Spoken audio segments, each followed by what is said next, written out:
भारत ने रच दिया इतिहास, चांद पर चंद्रयान-3 की सफल लैंडिंग, शान से लहराया तिरंगा। हर भारतीय के लिए गर्व से सीना चौड़ा करने और मस्तक ऊंचा करने का समय है। भारत के बहुप्रतीक्षित चंद्र मिशन चंद्रयान-3 की चंद्रमा के दक्षिणी ध्रुव पर सफल सॉफ्ट लैंडिंग हो गई है। इस अभूतपूर्व और अप्रतिम उपलब्धि के साथ भारत ने इतिहास रच दिया है। पृथ्वी के नेचुरल सैटेलाइट दमा के इस हिस्से में उतरने वाला भारत दुनिया का पहला देश बन गया है, क्योंकि अब तक जितने भी मिशन चंद्रमा पर गए हैं वे चंद्र भूमध्य रेखा के उत्तर या दक्षिण में कुछ डिग्री अक्षांश पर उतरे हैं।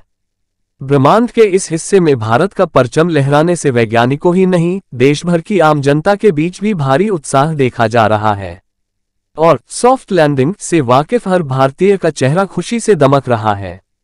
चंद्रयान-3 की सफल सॉफ्ट लैंडिंग से जहां भारत का स्पेस पावर के रूप में उभरा है, तो इसरो का दुनिया की अन्य अंतरिक्ष एजेंसियों के मुकाबले कद कहीं ऊंचा हो गया है। देशवासी इसरो के वैज्ञानिकों को बधाई दे रहे हैं और उनके काम की जमकर सराहना कर रहे हैं। देश भर में जश्न के माहौल के बीच आइए जान लेते हैं चंद्रयान-3 मिशन और इसकी सॉफ्ट लैंडिंग से जुड़ी बड़ी बातें। चंद्रयान-3 की लैंडिंग को लेकर चर्चा और सरगर्मी 14 जुलाई को इसके लॉन्च के साथ ही जोर पकड़ गई थी, लेकिन बुधवार 23 अगस्त की शाम जैसे ही घड़ी की सुइयों ने 5:30 बजे हर किसी की आंख सॉफ्ट लैंडिंग के घटनाक्रम पर टिक गई।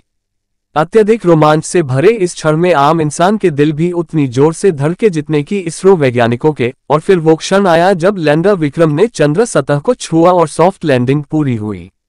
इसरो ने शाम 6:04 का समय इसके लिए निर्धारित किया था।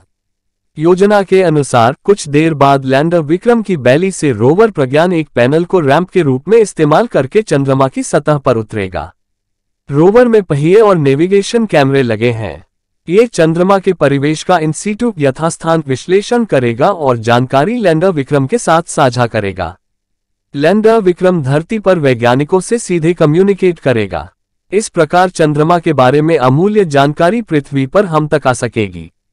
पीएम मोदी ने भी इसरो को बधाई दी और पीएम मोदी ने अपने संबोधन में कहा कि भारत ही नहीं, दुनिया को इस पल का इंतजार था।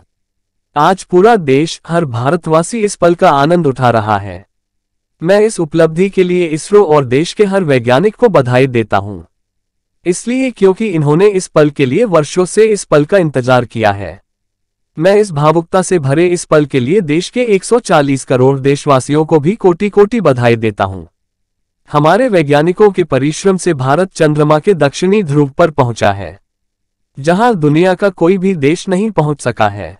आज के बाद से चांद से जुड़े मिथक और कहानियां बदल जाएंगे और नई पीढ़ी के लिए कहावतें भी बदल जाएंगी।